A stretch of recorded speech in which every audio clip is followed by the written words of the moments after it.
All right, ladies and gentlemen, welcome to 7.4, study of partial fraction decomposition. So what we're going to basically be doing is taking a fraction and breaking it up into littler pieces. So if I was to think about this, I could say that 3 over 6 is equal to 1 over 6 plus 2 over 6. But that's actually, if I wanted to change that, 2 over 6 is the same thing as 1 over 3. All right, I knew this because I can do the numbers really quick in my head. And 1 over 6 plus 2 over 6 is 3 over 6. All right. Well, then the question comes down to how can you do this in algebra? And algebra requires variables. So we can express a rational function. So you got to remember that a rational function is a polynomial over a different polynomial. So a p of x over q of x. We can write a rational function as a sum of rational functions where each denominator is a power of a linear factor or a power of an irreducible quadratic factor. That's a lot of big words there. But here's an example. We could take, and I'm going to show you how to do this, obviously. We can take this fraction, this rational function. Okay, so here we go. We can express a rational function as, all right? So we take a rational function, we set it equal to a sum of rational functions. So again, this is a sum of two rational functions whose denominators, or each denominator, is a power of a linear factor. So this is x to the first power. This is x minus 2 to the first power. Or a power of irreducible quadratic factors. So maybe in the bottom down here, maybe this was like an x squared minus 2. X squared minus 2 is irreducible because it's not factorable. That's what we mean by irreducible. So non-factorable.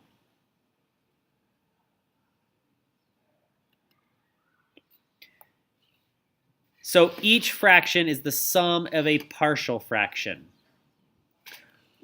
Right? So 3 over 6 is 2 over 6 plus 1 over 6. 3 over 6 is the sum of two partial fractions. Those two partial fractions will add together to get the whole fraction.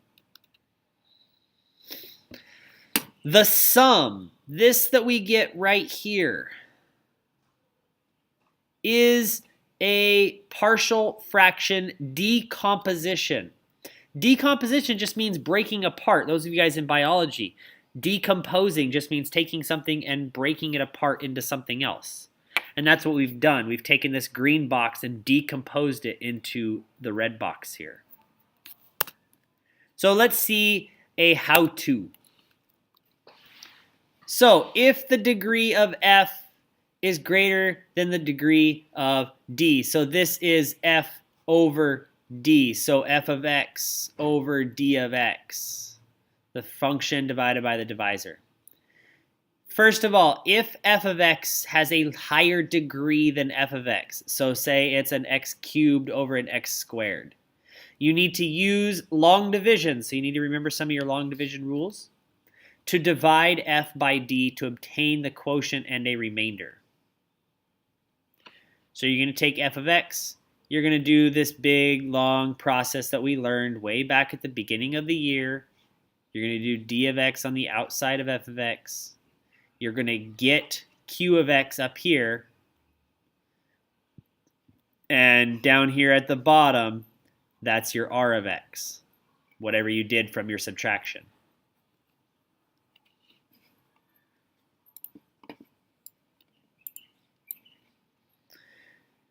Then you are going to factor the denominator, the d of x, into a product of linear factors. Linear factors are just mx plus b sort of things with some power. Maybe it's only a single power, but it's still a power. or some sort of irreducible quadratic factor, so some sort of quadratic that you can't factor. And it could also have powers.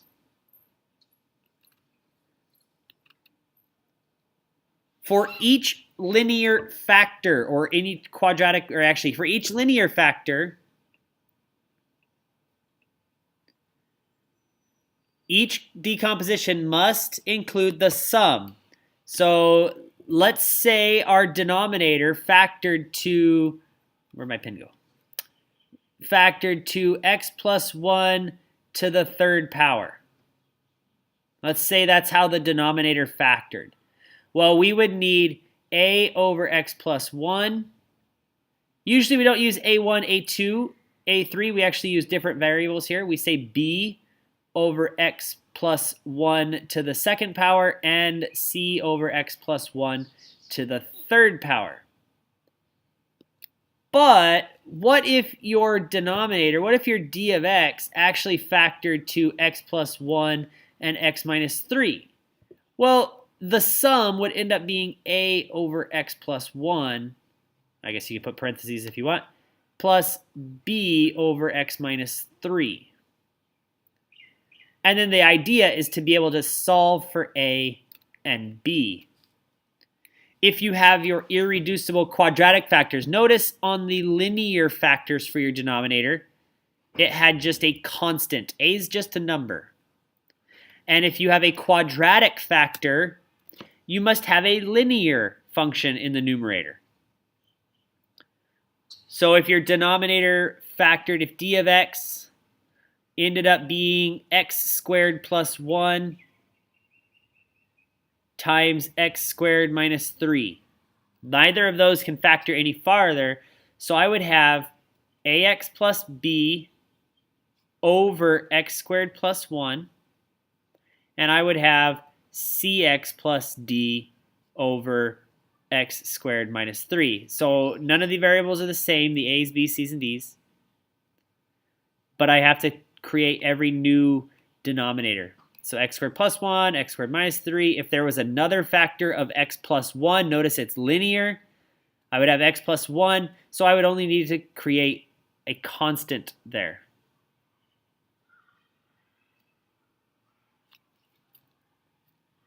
Now, a lot of this wordiness is a little bit daunting at times, but once we get to the examples, I think it will start to make sense. And what's nice about this, even though it seems very different from what we've been doing, it actually connects exactly.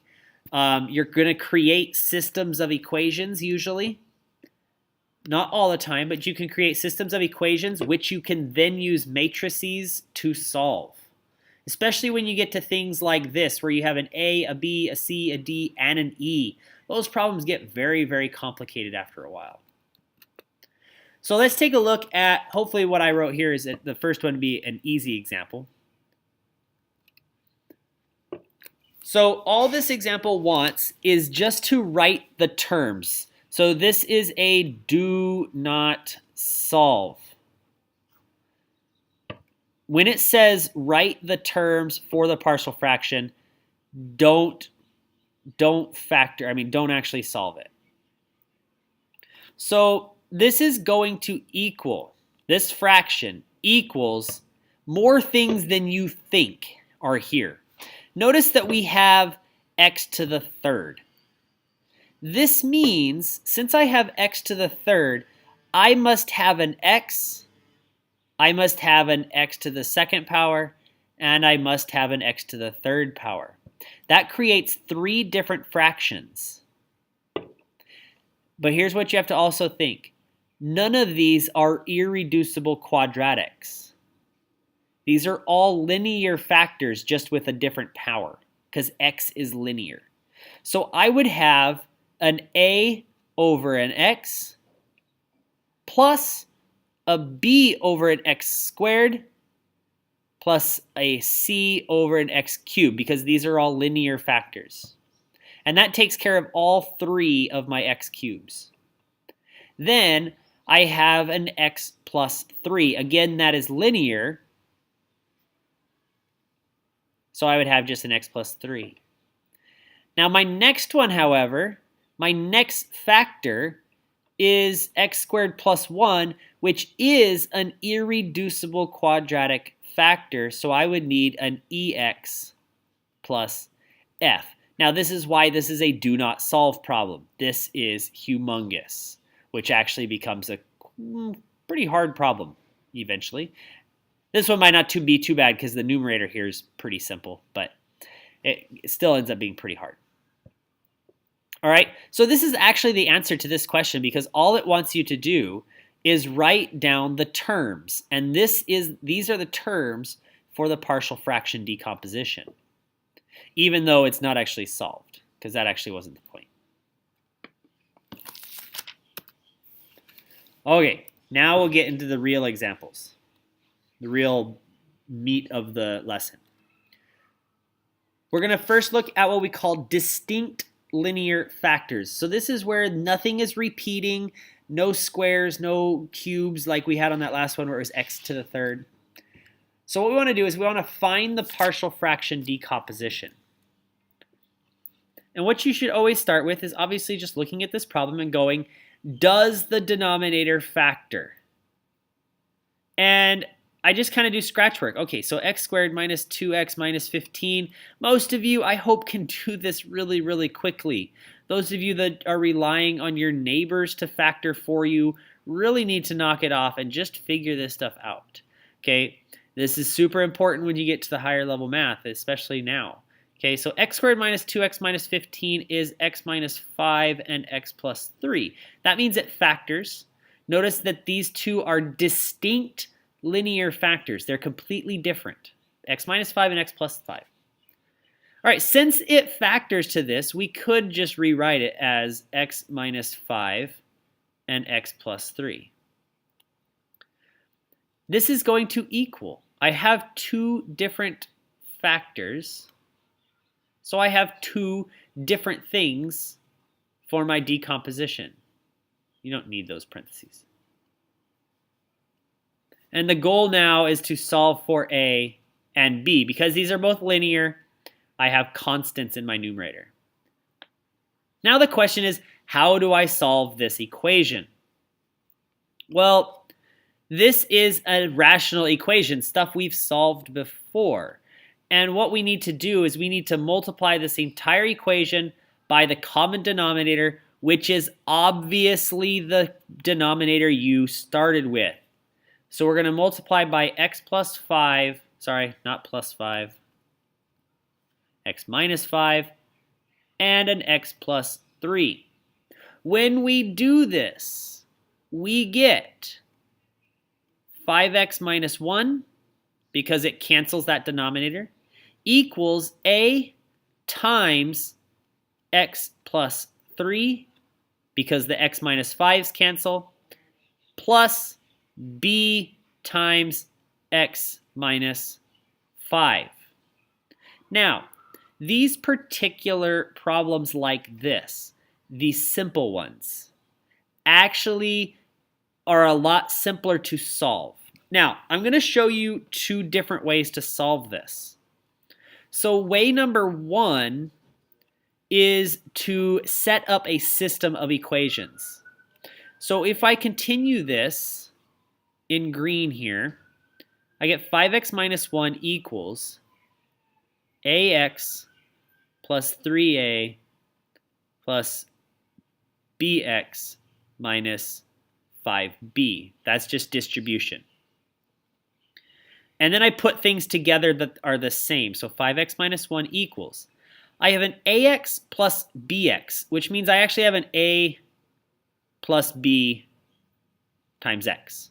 Hope everybody's okay with that. I just kind of factored out the x there out of both of those terms. Plus a 3a minus 5b. Now, everything that's in front of the x here has to be the same as the thing in the front of the x there. That tells me that, going back to green here, that 5 is equal to a plus b.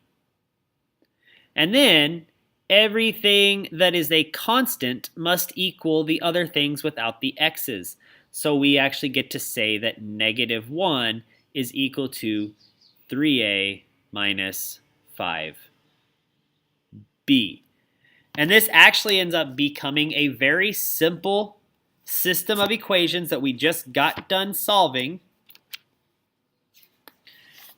Stuff like this. We could multiply the top equation by 3 and then subtract to get rid of the a's. And if we did that, we'd get 15 minus a negative 1, which makes 16 equals, well, the a's go away. This becomes a 3b minus a negative 5b, which is 8b.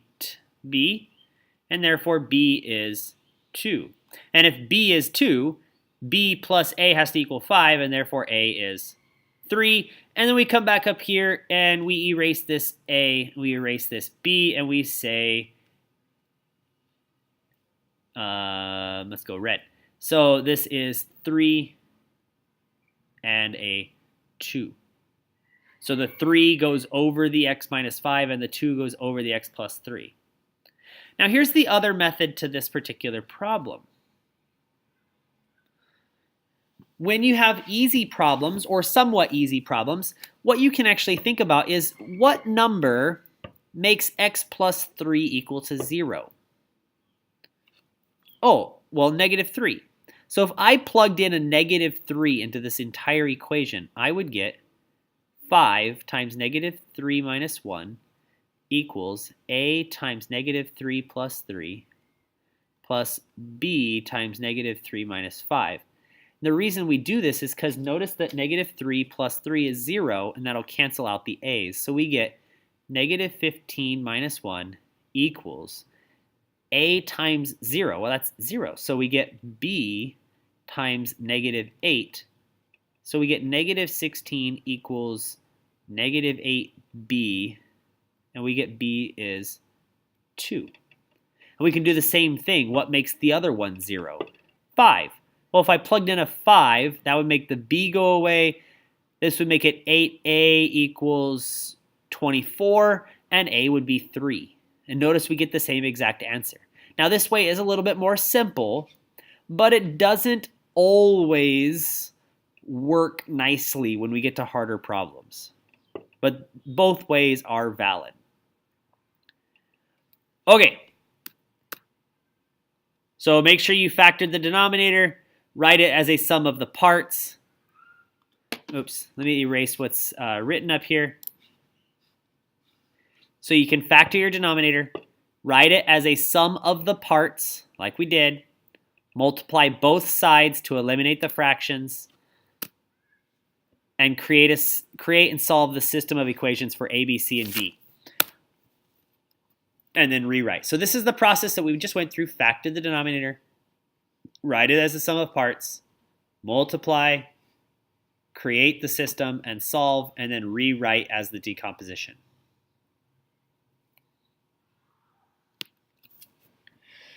Okay, so this one is going to have repeated linear factors. So that means we're going to have to do some repetition here.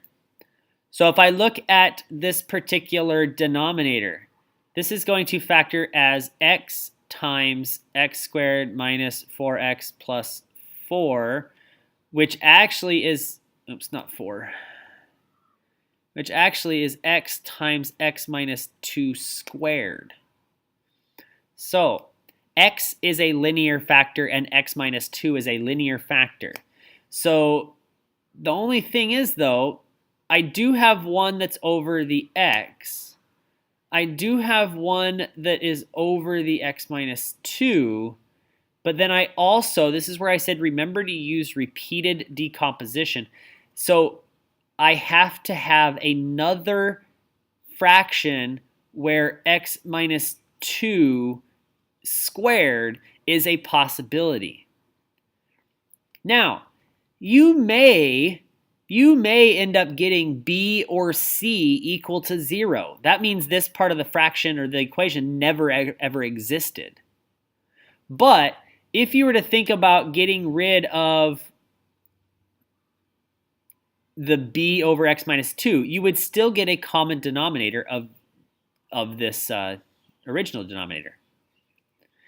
If the x minus 2 squared wasn't there, it might still end up being there, or might still end up being with x times x minus 2 squared. Who knows?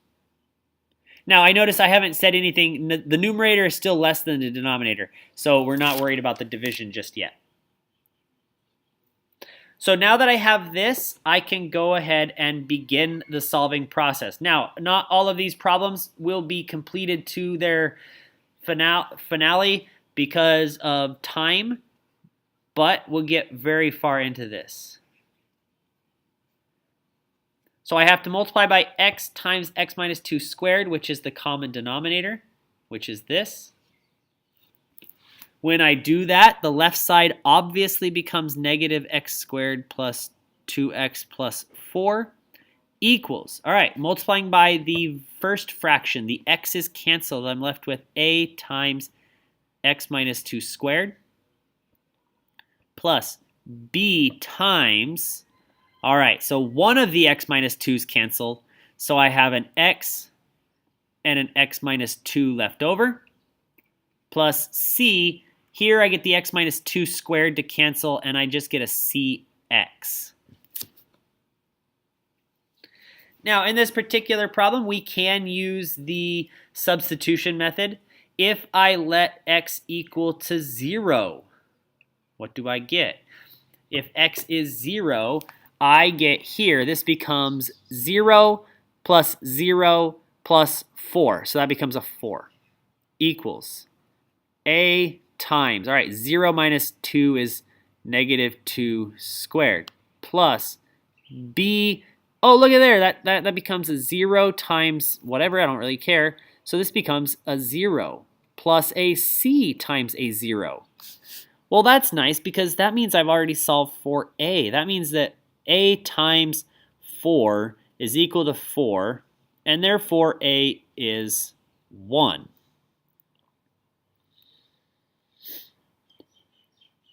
But I could also say, let's say x was 2, because it makes the other piece 0.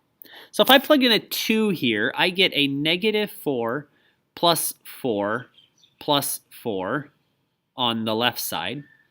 This is equal to a times 0, that's good, and a plus b times 0, okay, that's nice, and then plus a 2c, right? X is 2. So here I get negative 4 plus 4 plus 4, which is actually just a 4, equals 2c, and therefore c is 2. But here comes the problem. There's nothing I can plug in that will leave me with a b value. Darn. So we actually have to go through that other process as well to figure out what b was supposed to be.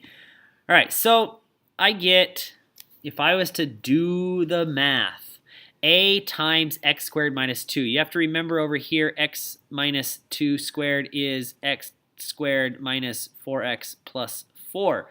So this becomes, let's say this is actually an a times x squared minus 4x plus 4. This is a b times x squared minus 2x. And I get, obviously, my plus cx. And then I'm going to find everything that's the same. So I have an ax squared and a bx squared, and they're both positive. So this becomes an a plus b times x squared. Here I have a minus 4xa and a minus 2xb and a plus cx. So I have a plus. I have a minus 4a. I have a minus 2b and a plus c, all of them having the x on them. And then I have a plus 4a.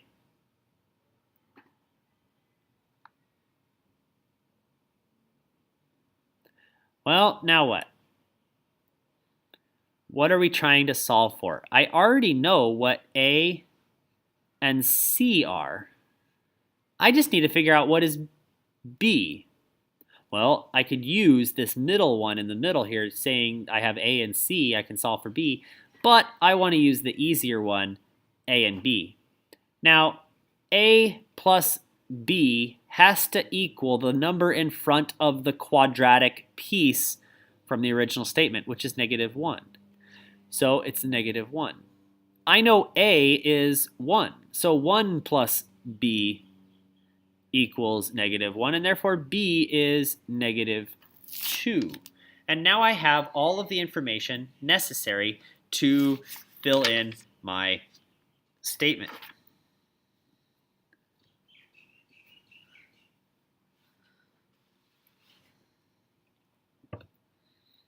Okay, how am I going to do that? I'm going to go up here. I'm going to erase A, B, and C, and I'm going to put in what I know. And since I always know that I put things in the order that they're supposed to be in, A, then B, then C, I know for the pen here, I have A is 1, B is -2, which you can write as -2 here, or you can change this plus to a minus, and a +2 for C.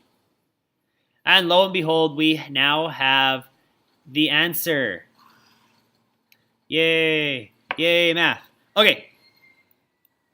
And of course, you could have set up a system of equations rather than doing this nice little simple method first. You could have set up a set of matrices to solve, which then you could technically use a calculator to find the answer. But that takes a lot more work too. Depends. I do like to know that you guys can do this by hand also. All right, let's try the irreducible quadratic factors. Oh, did I choose something that's hard to factor? Of course I did. How are we going to factor that particular problem? Well, oh man. Darn. PRR. Hopefully you guys remember that PRR represents the possible rational roots for the denominator here. Well, your only possible rational roots are plus or minus 1. So I do a really quick synthetic division and say, oh, I hope plus 1 works. So I go 1, -1, 1, -1, looking at the coefficients there. I go 1, multiply 0. Multiply 1, multiply 0. I got the 0 there, which means this was my actual factor, which is good. So this factors to x minus 1, which was the thing that I just did, and the leftover, which is x squared plus 1. Now I can't factor x squared plus 1 any farther, and this is why this is my irreducible quadratic factor example. So when I set up my decomposition, I only have 2 factors. So I have an x minus 1, and I have an x squared plus 1. Now the x minus 1 is linear, so it just needs a constant, and the x squared plus 1 is an irreducible quadratic, and therefore it must have a linear piece in the numerator, so it's got to be a bx plus c. Now, this may look a little bit more complicated, but it's exactly the same process. You're going to multiply by your common denominator, which cancels the left side and leaves you with x squared plus 4x plus 1 equals a times the quadratic piece plus b times, or sorry, not b, my fault, bx plus c times the linear piece. And then the goal is to solve for a, b, and c. And this particular one, you can do a little shortcut here if you let x equal to 1. So putting it over here, I can say that if x is 1, this gets me a 1 plus 4 plus 1 equals a times 1 squared is 1 plus 1 plus a bx plus c times 0. That goes away. I get 6 is equal to 2a, and therefore a is 3. However, that's all I can do as a shortcut. which means I have to do a little bit of lengthy work here. This, if I simplified this down, I get ax squared plus a plus, remember to FOIL these. Don't forget. All right, I get a bx squared plus a cx minus a bx and minus a c. Not ac, just c, minus c. All right, get my quadratic pieces together. I get an a plus b times x squared. Get my linear pieces together. I have a c minus b times x. And I have a plus a minus c, which goes together at the end. All right, I know that a is 3, so I want to try to use a as much as I possibly can. Well, in this case, I can solve for b. I know that a plus b has to equal 1, so a plus b better equal 1. So 1 is equal to 3 plus b, therefore b is negative 2. That's good. That's nice and simple. And then the goal is now to solve for c. Well, you could use any of the other two pieces that you would like. Let's just do the a minus c. Well, let's do the c minus b just because it's, I don't care.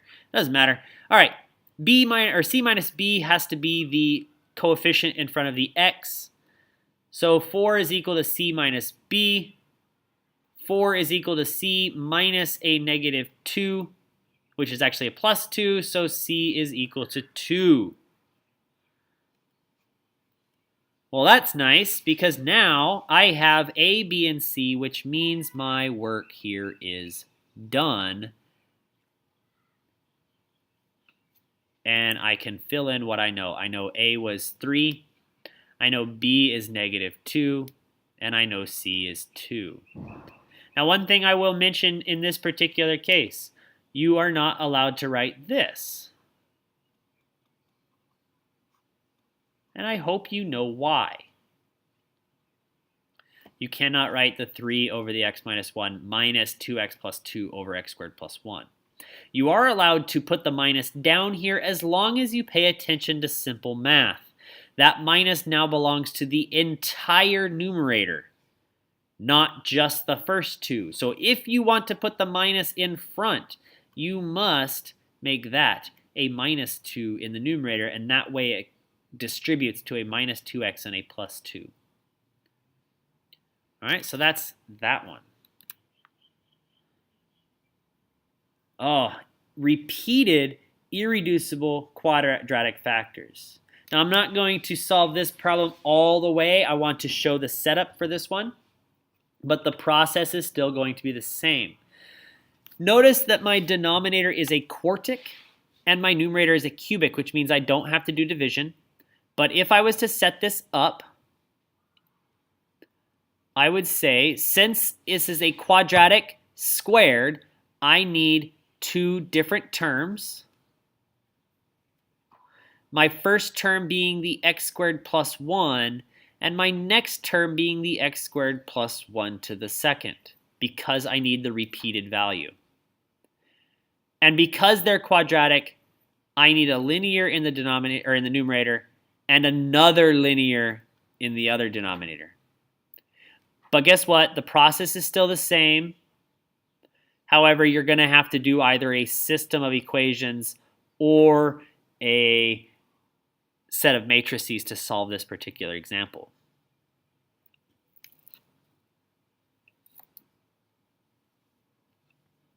This problem actually gets pretty complex.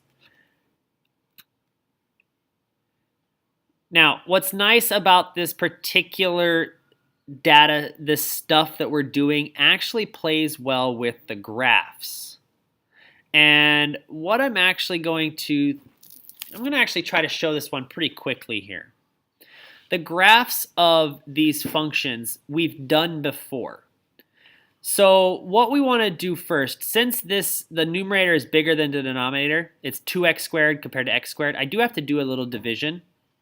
So I have to go x squared minus 4 into 2x squared plus x minus 14.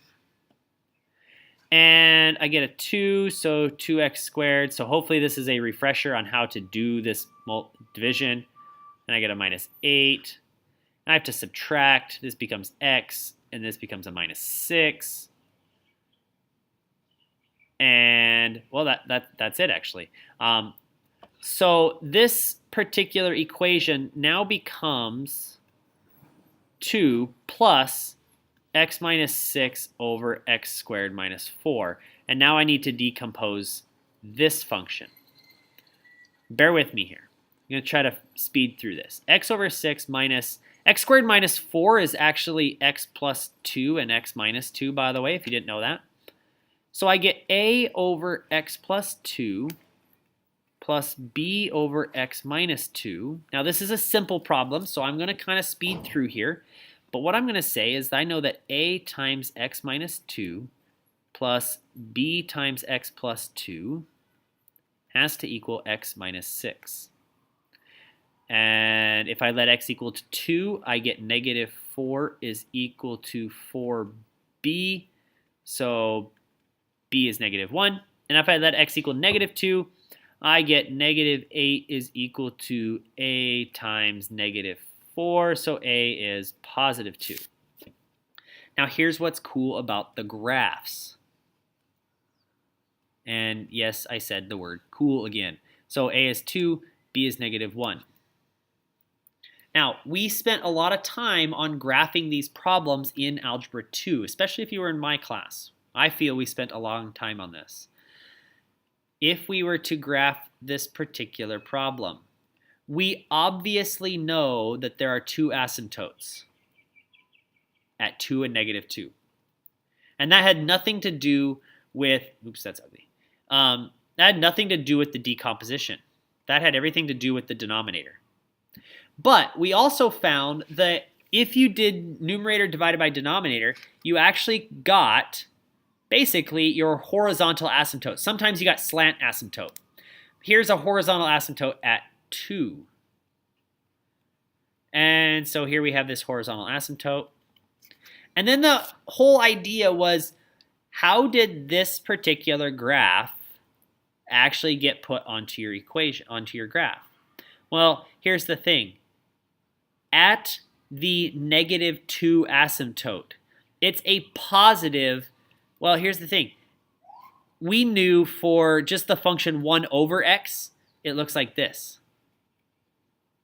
basically. And that's a positive version. If you had a negative 1 over x, it looked like this. Oh, well, this is a positive version. So this particular positive version at the negative 2 had to go like this and like this. Just around the negative 2 asymptote. Around the positive 2 asymptote, it had to look like a negative version. So that means it had to go like this and like this. Oh, well, if this one came in here like this and this one came in here like this, that means these both connected here and went up. And notice I didn't have to do any testing. It all came from my decomposition. And to me, that's kind of cool. On the left side of this function, it looked basically like 2 over x plus 2. And on the right side of the function, it looked basically like negative 1 over x minus 2. That's pretty cool. Using decomposition, we can actually do a quick sketch of a graph. And my book, yeah, it's cool. All right. That'll stop us there for today. I hope you guys learned a lot. Not just a little. I hope you guys learned a lot today. I will see you guys tomorrow.